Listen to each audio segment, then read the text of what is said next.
अपने माता पिता और विमाता से आशीर्वाद लेकर आपने इतनी कम आयु में भीषण तप किया। ओम नमः शिवाय, ओम नमः शिवाय, ओम नमः शिवाय, ओम नमः शिवाय, ओम नमः शिवाय, ओम नमः शिवाय, ओम नमः शिवाय, ओम नमः शिवाय, ओम नमः शिवाय, ओम नमः शिवाय। छायापुत्र शनि,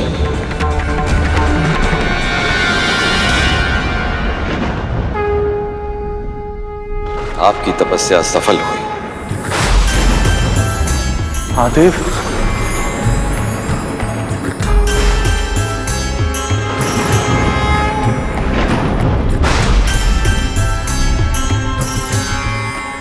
प्रणाम महादेव। मैं आपकी भक्ति से अत्यधिक प्रसन्न हूं। आप निर्दोष हैं, स्वभाव से निष्पक्ष हैं। इसीलिए पृथ्वी पे जन्म लेने वाले सभी व्यक्तियों को उनके कर्म अनुसार फल देने का कार्यभार मैं आपको सौंपता हूं। आज से आप न्यायाधीश और दंडाधिकारी जैसे नामों से भी जाने जाएंगे।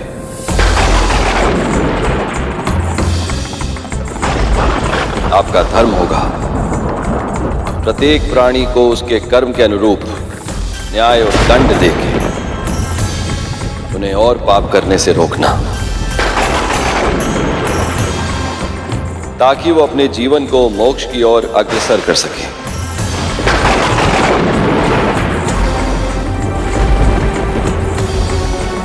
जो आज्ञा प्रभु।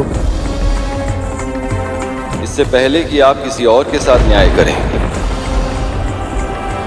आवश्यक है कि मैं आपके साथ न्याय करूं। जन्म के बाद से ही आप अपने पिता से दूर रहे, इसीलिए मैं आपको सौर मंडल के ग्रहों में स्थान देता हूं।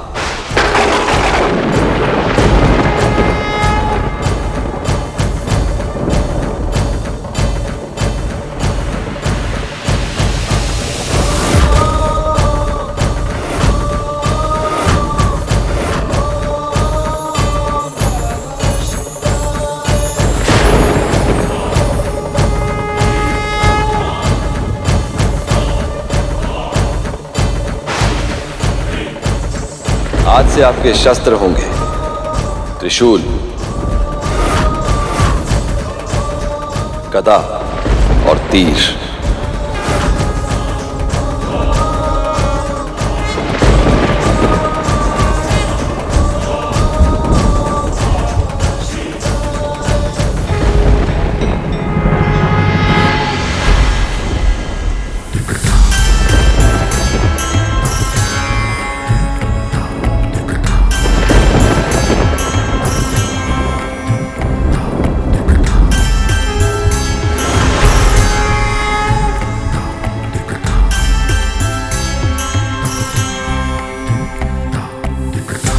महादेव की जय हो, महादेव की जय हो, महादेव की जय हो,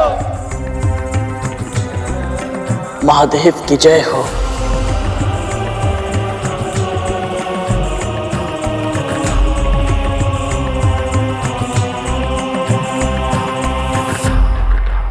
जब शिव से ही वरदान मिला तो मन में ये विश्वास जगा, पिता से होगी भेंट तो मिलेगा स्नेह जो अब तक ना मिला।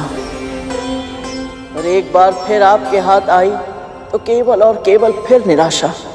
पिता में स्नेह का भाव था, न मिटा आपके भीतर का कुहासा। सूर्य का तेज समाप्त किया था आपने प्रथम भेंट में ही, जिस कारण उनके हृदय में अविश्वास था, संदेह था। फिर मिलते ही आप तप करने उनसे दूर भी तो चले गए थे, तो कैसे जानते वो आपको कि आपके मन में कौन से भाव बसे थे।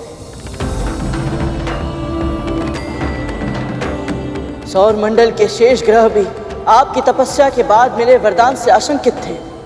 आपकी शक्ति की कथाएं सुन चुके थे, भयभीत वो आपसे दूर रहना चाहते थे। मन, व्यक्तित्व, विचार, व्यवहार से आप क्या है ना वो समझते थे और ना वो समझना चाहते थे। इसीलिए आप जब सूर्यदेव के दरबार में पहुंचे तो देखा कि नियति ने फिर आपको छला है। अब विलंब हो चुका है। मंगल, बुध, बृहस्पति, शुक्र, सौर मंडल का हर एक ग्रह पहले ही सूर्य के निकट अपना स्थान ग्रहण कर चुका है।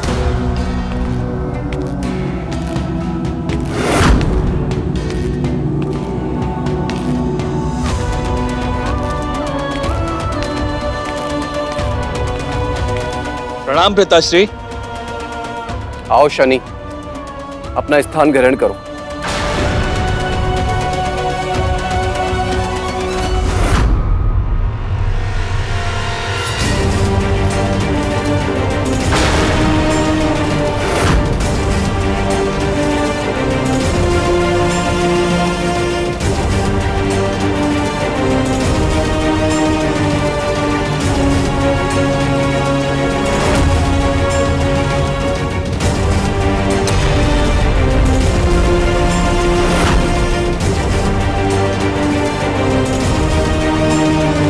इस सोच में पड़ गए शनि। अपने आसन को लौह का बना देखकर आश्चर्यचकित हो रहे हो। वैसे तुम्हारे रंग, रूप और व्यक्तित्व के अनुसार ही आसन है। तुम्हें अच्छा तो लगा ना शनि? यदि ना लगा हो तो फिर क्रोध में आकर अपनी वक्र दृष्टि से भस्म नहीं कर देना।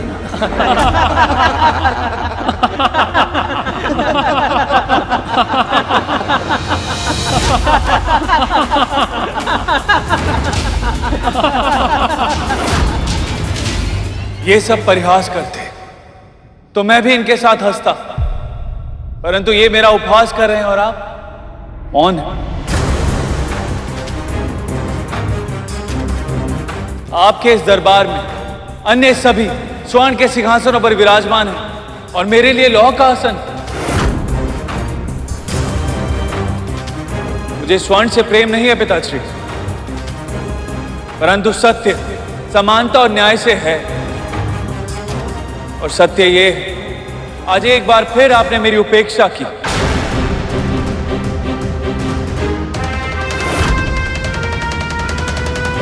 कोई बात नहीं पिताश्री, महादेव ने मुझे कर्मफल का न्यायाधीश और दंडाधिकारी घोषित किया है और अपने कर्म से मैं समस्त संसार में सर्वोच्च स्थान प्राप्त करूंगा और ये मेरी प्रतिज्ञा है पिताश्री।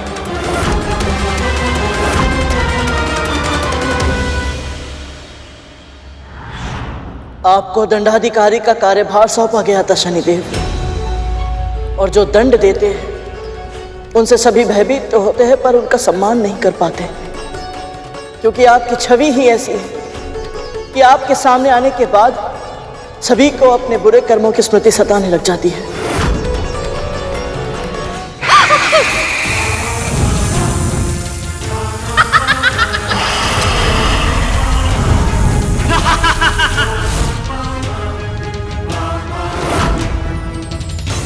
समय आया और आपका विवाह चित्ररथ की पुत्री देवी धामिनी के साथ होना तय हुआ, पर तब भी आपके साथ थी तो केवल मां छाया।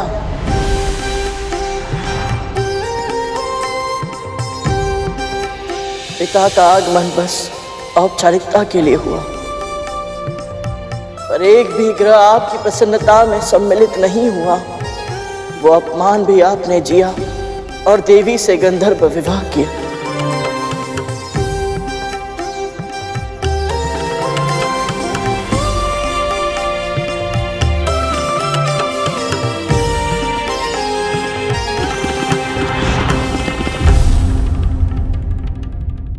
एक बार शनिदेव लीन थे तपस्या में, ना जागे थे ना सोए थे। श्रृंगार कर पत्नी निकट आई, पर पति तो ईश साधना में खोए थे।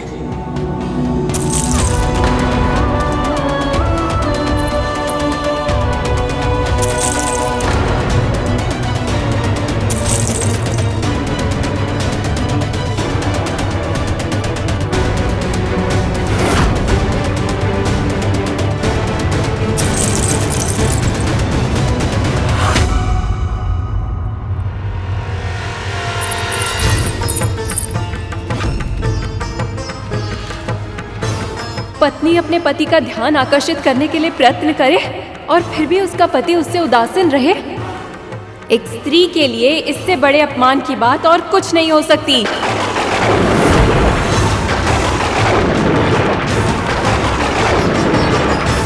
इतने उमंगों के साथ विवाह किया था मैंने आपसे। कल्पना भी नहीं की थी कि मेरी इच्छाओं का ऐसे दमन होगा। यदि आपके मन में मेरे लिए इतना भी प्रेम नहीं है कि एक बार अपने नेत्र उठाकर मुझे देख ही ले, तो क्या लाभ है ऐसे नेत्रों का? यदि 16 श्रृंगार करने के बाद भी आपकी दृष्टि मुझे नहीं देख सकती, तो व्यर्थ है ऐसा जीवन। और व्यर्थ है आपकी ऐसी दृष्टि। इसलिए मैं पतिव्रता धामिनी अपने सतीत्व के सभी पुण्यों को साक्षी मानकर आपको श्राप देती हूँ कि आज के बाद आपकी दृष्टि जिस पर भी पड़े उसका सर्वनाश हो जाएगा।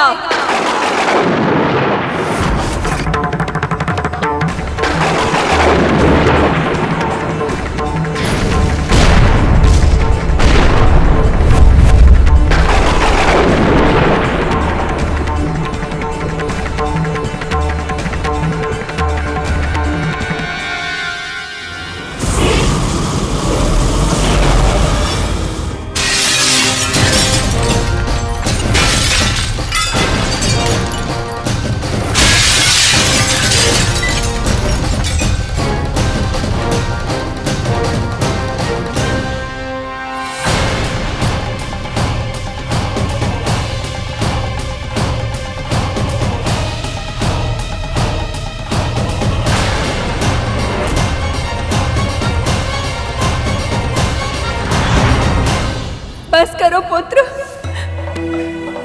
मुझे उस क्षण का स्मरण मत कराओ। क्रोध में आकर मैंने एक शिव भक्त की तपस्या को भंग करने का दुस्साहस किया था और उस पाप का फल मैं आज तक भुगत रही हूँ।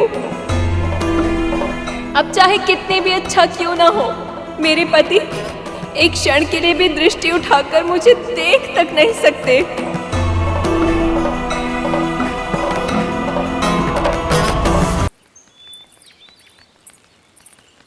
तिल के लड्डू बन गए हैं ना?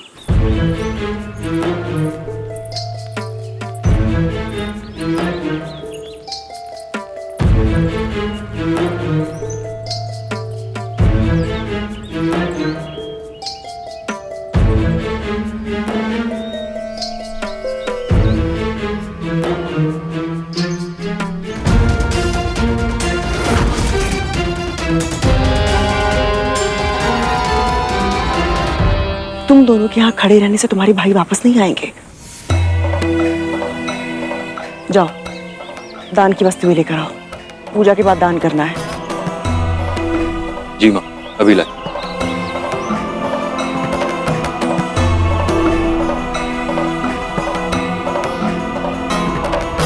देवी धामिनी के श्राप के बाद आपकी दृष्टि न केवल उनके लिए बल्कि पूरे संसार के लिए अभिशाप बन गई। पिता की उपेक्षा, मां से वियोग और पत्नी के श्राप जैसे अनेक दुखों से उत्पन्न नकारात्मक ऊर्जा आपकी तपस्या के कारण तपोबल में बदल गई और उसी तपोबल का परिणाम है आपकी वक्र दृष्टि और उसका अद्भुत प्रभाव। अब यह दृष्टि जिस प्राणी पर पड़ती है उसकी दुर्गति निश्चित ही हो जाती है।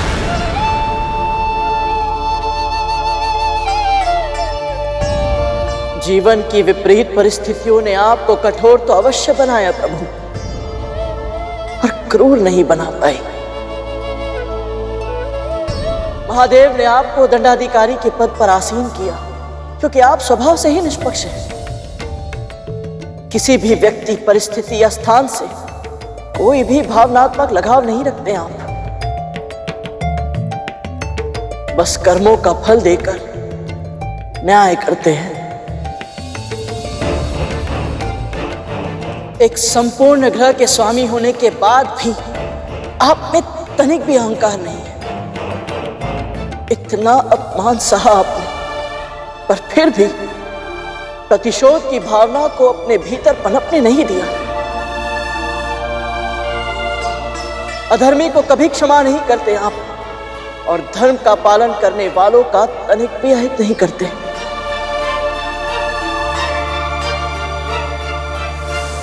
आपकी वक्र दृष्टि प्रभावी है, बहुत प्रभावी है, पर उससे भी अधिक प्रभावशाली है आपकी कृपा दृष्टि।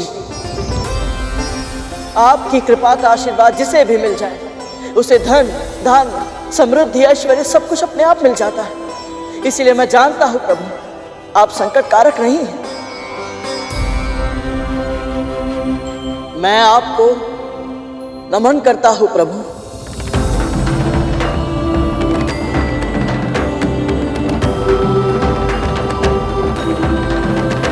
गरुड़, तुमने अपने वचन का मान रखा। हमारे जन्म और जीवन की कथा पूर्ण शुद्धता से सुनाई, और बहुत ही बुद्धिमानी से तुमने अपनी मां की चुनौतियों को हमारी मां की कठिनाइयों के साथ जोड़कर प्रस्तुत किया, ताकि तुम हमें भावुक कर पाओ।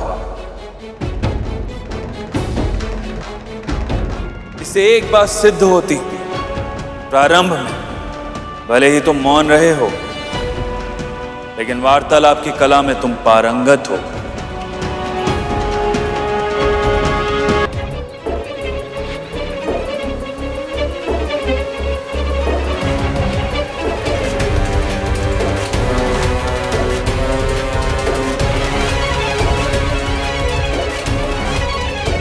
गरुड़, क्या हुआ? तुझे कोई संकेत मिला? संकेत नहीं मिला दीदी, वो स्वयं दिखा मुझे अभी अभी एक पल के लिए इस दिए में।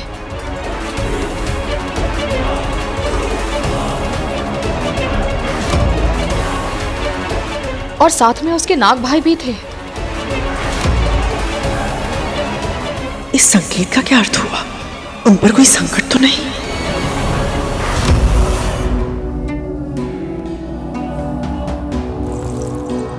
और यदि तुम्हें प्रतीत हो रहा है कि तुम्हारी ये कला तुम्हें सुरक्षित रख सकती है, तो ये तुम्हारी बहुत बड़ी भूल है गरुड़। महाराज, मैं आपसे विनती करती हूँ, आप इन सभी पे अपनी कृपा कीजिए। मैं आपकी एक इच्छा पहले ही पूर्ण कर चुका हूं देवी। हम सब ने गरुड़ को सुना है, परंतु हमारी व्यक्तिगत भावनाएं न्याय के मार्ग में अवरोध नहीं उत्पन्न कर सकती। मैं अपने धर्म का पालन करूंगा देवी, और शनि दरबार में इन सब के भाग्य का निर्धारण भी वैसे ही होगा जैसे आज तक होता आया है, उचित प्रक्रिया के माध्यम से। मैं तुम सबके हृदय, आत्मा और मस्तिष्क की गहराइयों में झांकूंगा।